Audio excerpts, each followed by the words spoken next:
আসসালামু আলাইকুম প্রিয় বন্ধুরা, আজকে আবারও একটি ভিডিও নিয়ে আপনাদের সামনে উপস্থিত হয়েছি।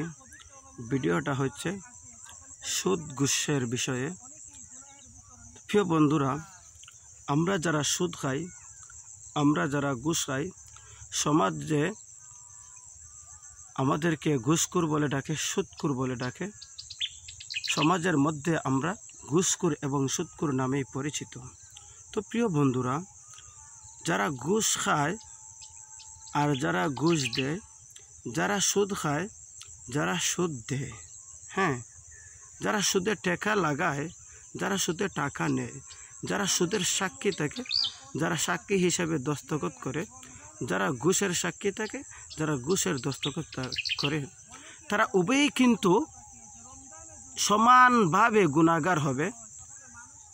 তিল পরিমাণও কেউ কারো থেকে কোনো অংশে কম নয়। তো প্রিয় বন্ধুরা, যারা সুদের টাকা লাগায়, আমরা তো জানি তারা হলো গলা কাটা সন্ত্রাসী। কেন আমরা তাদের কাছে যাব টাকা চাওয়ার জন্য? প্রয়োজনে না খেয়ে থাকবো, প্রয়োজনে না খেয়ে নিজের জীবনকে বিলিয়ে দিব, তবুও সুদের দ্বার কাছে যাব না, ঘুষের দ্বার কাছে যাব না।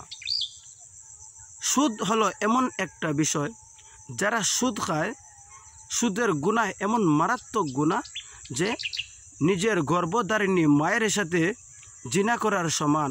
যারা সুদ খায়, সে সুদ খাইলো না তার গর্ভধারিণী মায়ের সাথে জিনা করলো। ও ভাই, আপনি কি আপনার গর্ভধারিণী মায়ের সাথে জিনা করতে পারবেন? এটা কি আপনার মস্তিষ্কে কখনো মস্তিষ্কে সায় দিবে? অবশ্যই না।